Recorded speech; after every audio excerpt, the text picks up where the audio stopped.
4 decades ago, scientists sounded the alarm after discovering a growing hole in the ozone above Antarctica.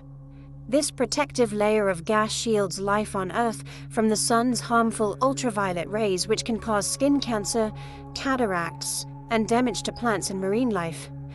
But now, in an awesome turnaround, the ozone hole is actually healing, experts have found.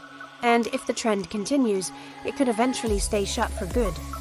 While scientists have observed signs of ozone recovery in the past, this new study is the first to show, with high statistical confidence, that this healing is primary due to a reduction in the use of ozone-depleting substances. Dr. Susan Solomon from the Massachusetts Institute of Technology said, "There's been a lot of qualitative evidence showing that the Antarctic ozone hole is getting better. This is really the first study that has quantified confidence in the recovery of the ozone hole.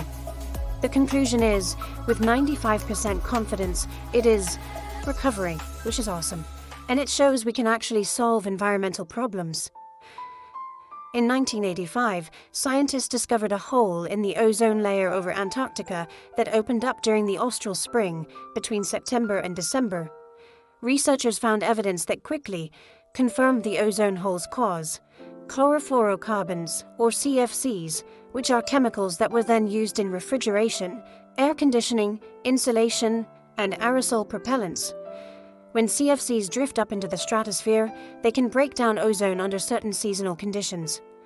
The revelation soon led to the drafting of an international treaty that aimed to phase out the production of CFCs and other ozone-depleting substances in the hopes of healing the ozone hole. By 2016, there were key signs of ozone recovery, as the hole appeared to be shrinking with each year. However, it was unclear until now whether this was down to the reduction in CFCs or due to other influences such as El Niño, La Niña, and the polar vortex. For the study, the team used simulations of the Earth's atmosphere under different conditions and compared these to observations of how ozone in the Antarctic stratosphere was changing. Over time, it became more clear that the ozone recovery was due mainly to reductions in ozone-depleting substances. If the trend continues and the fingerprint of ozone recovery grows stronger, the researchers anticipate that soon there will be a year, here and there, when the ozone layer stays entirely intact, and eventually the ozone hole should stay shut for good. Peidong Wang, who also worked on the study, said their findings give us confidence that we can solve environmental problems. By something like 2035, we might see a year when there's no ozone hole depletion at all in the Antarctic. And some of you will see the ozone hole go away completely in your lifetimes.